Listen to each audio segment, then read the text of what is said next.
Pero bakit kailangan mo ng trabaho? Para may pera po yung, may mabili ko po yung gatas ng anak ko. Tapos makatulong po ako sa papa ko. Bakit gusto mong tulungan ng papa mo? Nahihirapan po sa pasada. Nahirapan na.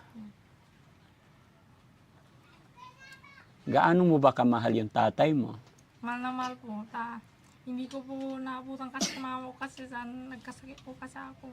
Nagkasakit ka kaya hindi mo nakita yung mama Hindi mo. po ako nakatulong. Nag-stop po ako nagtrabaho. Dati po sales lady po ako sa palengke. Oo, and then, ano nangyari? Nawalan po ako ng trabaho dahil nagkasakit po ako. Umiiyak si tatay. So, nung nagtatrabaho ka, nung sales lady ka sa palengke, yung sweldo mo, binibigay mo kay nanay tsaka kay tatay? Binibili ko po ng pagkain. Para buhay po namin. Na magaling na po ko. Alalang-alala po ko saan po ako kukuha ng pera.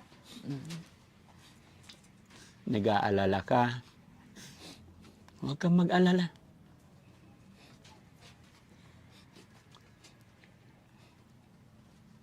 Nung namatay yung mama mo, wala ka dito, ano? Hindi ko po alam na namatay si mama ko. Wala pa siya po dito sa... Nasa galaan siya nung time na yon. Dahil may sakit ka nun, kaya hindi mo alam. Kaya yan. Thank you po! Thank you, Daddy Frankie! Ate Frankie! Hello po. Thank you po. Salamat. Bigay kay Kuya!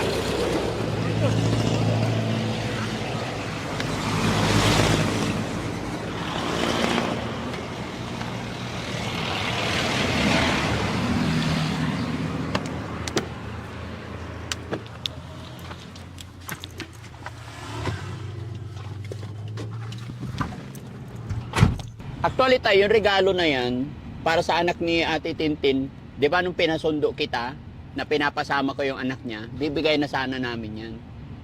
Gusto kasi namin yung makikita. Oo. Oo.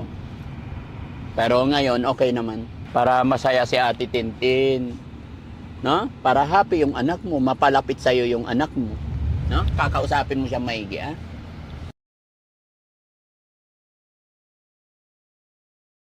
So yun mga kababayan, mga kabarangay. Natapos na po yung maghapon na check-up ni Ate Tintin. At ihatid muna namin dito si tatay. At ibibigay din natin yung regalo sa anak ni Ate Tintin. Pero ang tanong dito mga kababayan, ano nga po kaya ang magiging desisyon ni tatay sa napag-uusapan na gusto na nilang pabalikin si Ate Tintin dito. Malalaman nyo po yan mga kababayan kung ano magiging final na desisyon ni tatay at ni Tintin kung babalik na pa ba siya rito sa poder ng kanyang ama or sasama pa ba si Tintin sa shelter. Samahan nyo ako mga kababayan, malalaman natin yan. Tara tay, ibaba nyo na yung regalo. Kaya? Sige.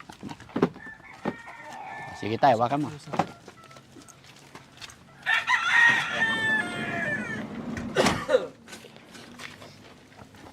Iyon.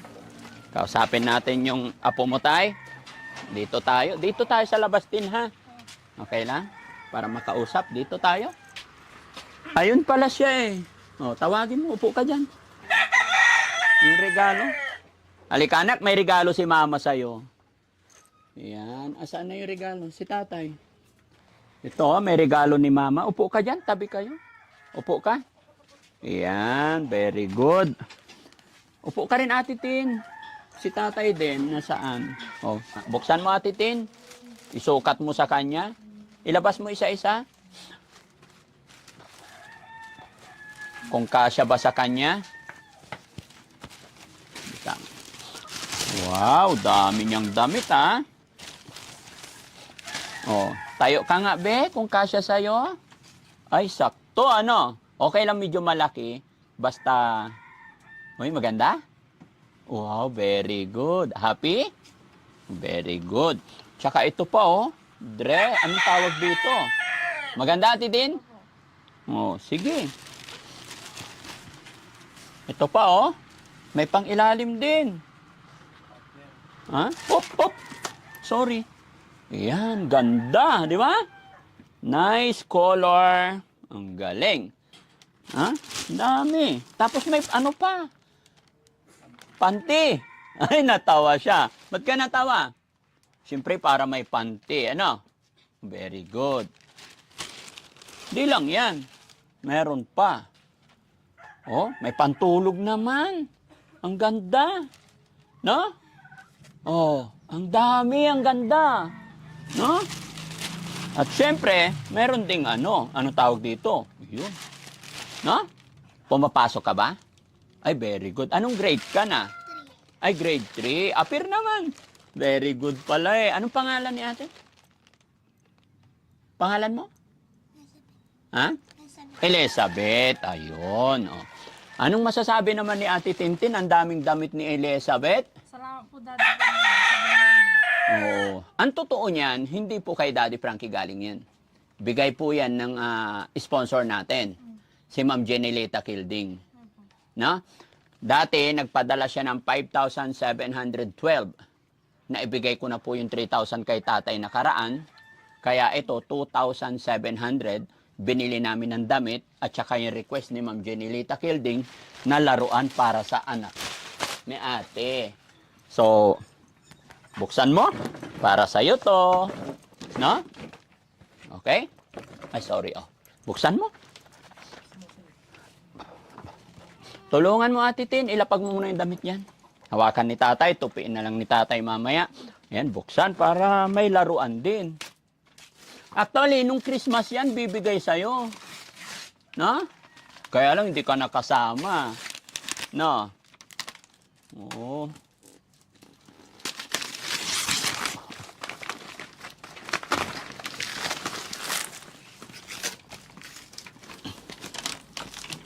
Yun. One. Ang dami ah. Ay, wow! Ganda! Oh, para may kayakap ka lagi. Hawakan mo. Yakapin mo. Ha? Happy? Tanggalin natin sa plastic para maganda. Very nice. Ayan mga kababayan, ang ganda oh. Oh, happy ka ba, Elizabeth? Hawakan mo. Para sa'yo yan. Ano sasabihin ni Ate Elizabeth? Thank you kay Ma'am Jenileta Kilding, ha? Ma'am Jenileta Kilding, thank you so much po sa suporta at pagmamahal ninyo sa ating mga beneficiary. Nawa po ay hindi kayo magsawa na tumulong, sumuporta, lalong-lalo na sa Team Daddy Frankie at saka kay Ate Tintin. At ito, masaya ako kasi natapos na naman ang check-up niya at babalik na naman sa March 23. Ay, April 23? March 23. No? Ano naman masasabi ni Ate Tintin kay Ma'am Jenileta Kilding? Maraming salamat po sa binigay po niya sa amin. Na damit, no? Daming damit. Okay? So, syempre si tatay mga kababayan, dahil naabala natin yung pamamasada niya at masama kasi ang pakiramdam niya. Tay, gusto ko bukas, wag ka muna mamasada, ha? Bibigyan din kita ng allowance mo.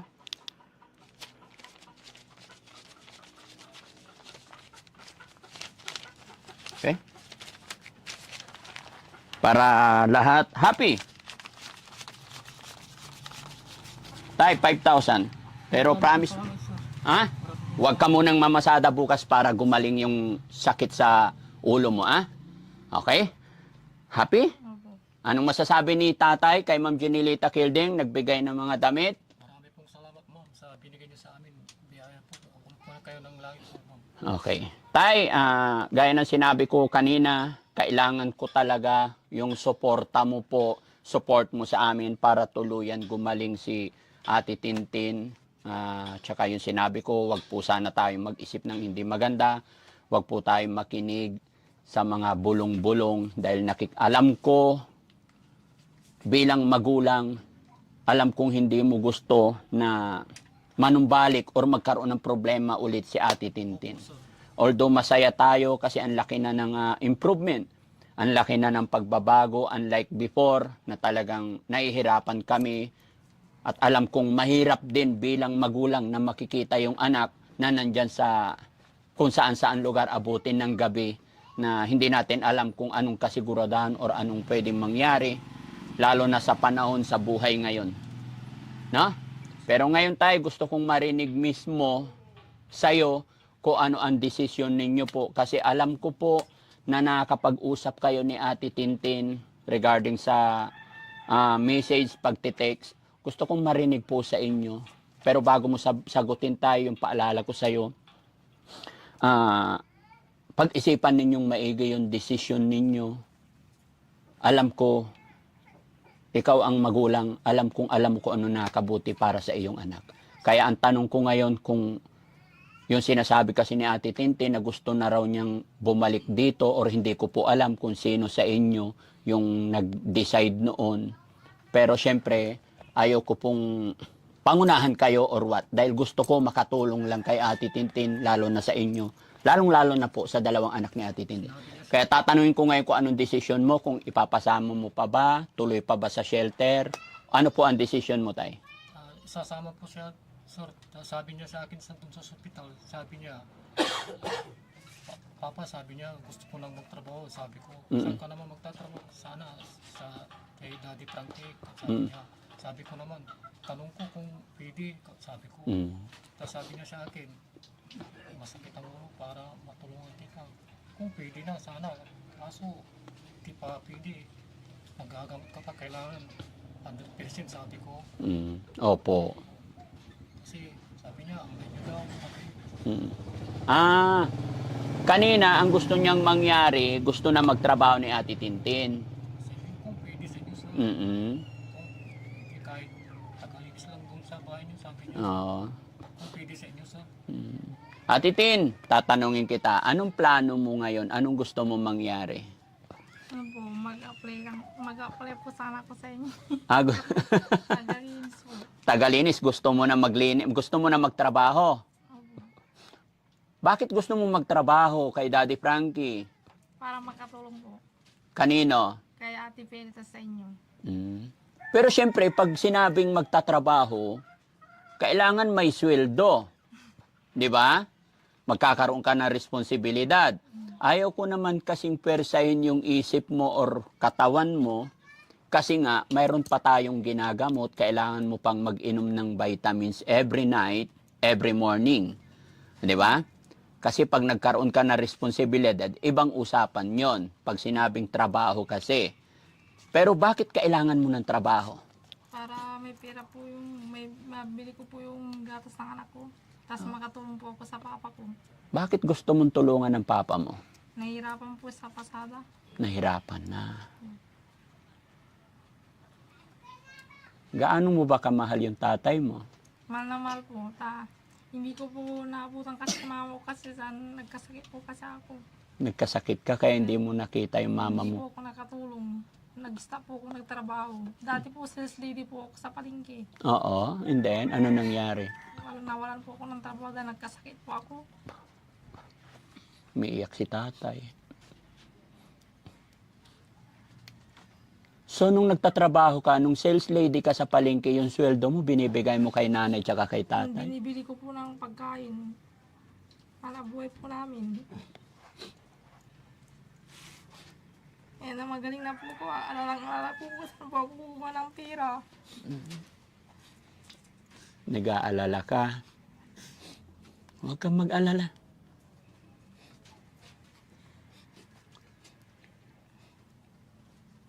Nung namatay yung mama mo, wala ka dito, ano? Hindi ko po alam na namatay si mama ko. Wala pa siya po dito, sir. Nasa galaan siya nung time na yon. Dahil may sakit ka nun, kaya hindi mo alam. Hindi nyo siya hinanap nung... Hinanap niya ako, kaso hindi ko mahanap. Hindi nyo mahanap. Kaya umiiyak si Ate Tintin ngayon kasi may sakit siya nung namatay ang mama niya. Hindi mo alam talaga. Kaya ngayon gusto mo nang tulungan si papa mo. Naghahanap ako ng trabaho. Maghahanap ka ng trabaho.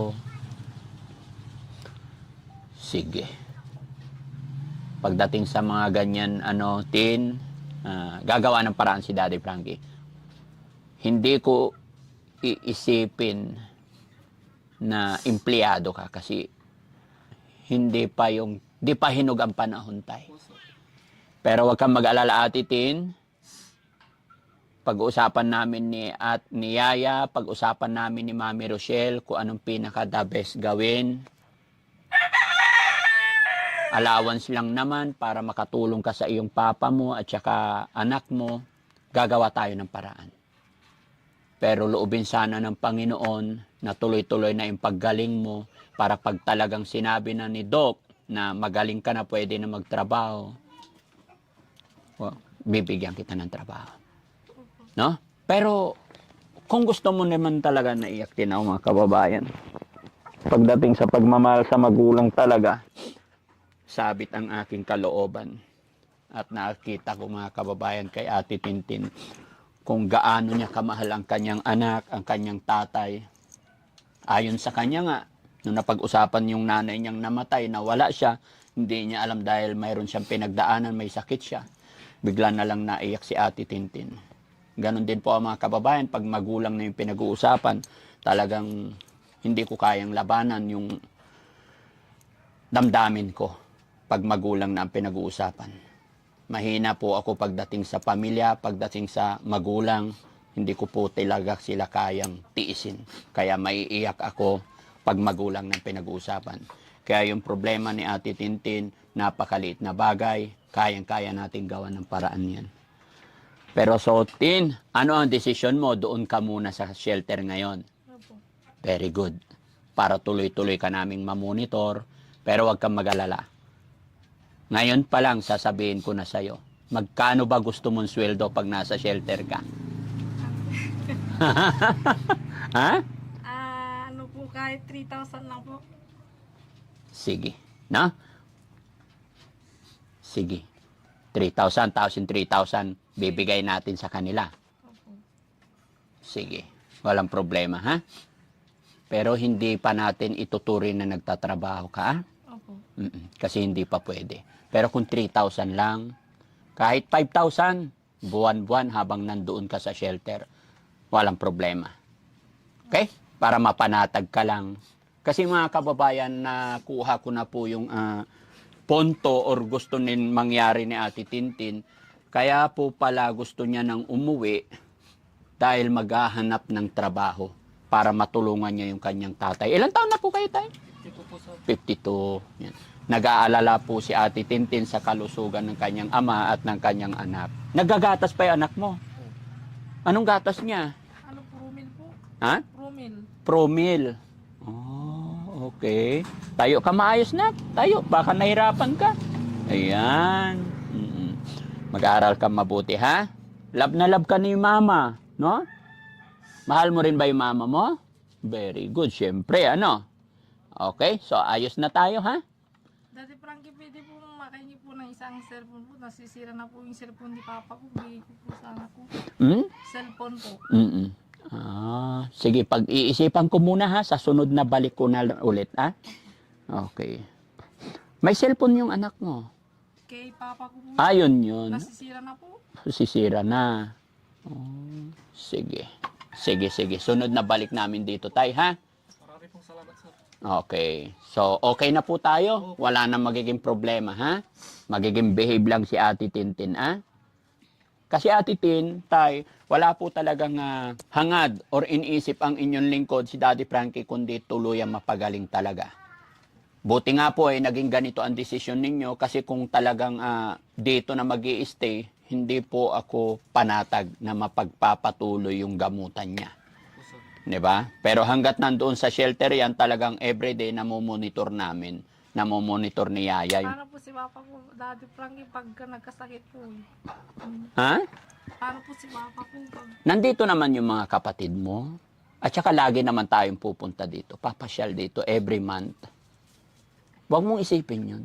Kasi nga, isipin mo Ate Tin, paano mo matutulungan yung tatay mo, papa mo, kung ikaw ay magkakasakit. Kaya nga ginagamot natin yung sakit mo at pag 100% sinabi ni Doc na okay ka na, talagang ako rin mismo ang magdadala sa'yo dito para mas makatulong pa ako sa iba. Kasi napakarami pa tayong mga kababayan na gusto ring makahingi ng tulong or gustong matulungan. Kaya lang maliit lang na company si Daddy Frankie, ginagawa lang namin yung abot ng aming makakaya. Ayaw ko rin na sobrang dami yung nandoon sa shelter na hindi ko naman kayang tustusan. Pero ang alam ko, Ate Tin, basta hindi po kami titigil kasama ng aking team hanggat kaya namin. No? Si God lang po ang makakapagsabi kung magi-span, kung lalaki pa, thank you kay God. 'Di ba? Para mas marami pa tayong matulungan. Pero sa ngayon, kayo lang muna. At pag magaling ka na talaga, turn over namin ikaw kay papa mo, and then, ibang subject na naman. Opo. Kaya wag mong isipin yun. Naintindihan kita. Para matulungan mo yung tatay mo, magpagaling ka ng gusto, pag magaling ka na, makakatulong ka na. Pero wag kang mag-alala. Kaya na sinabi ko, may sweldo ka na rin doon sa shelter para maibibigay ka sa papa mo. Naintindihan kita.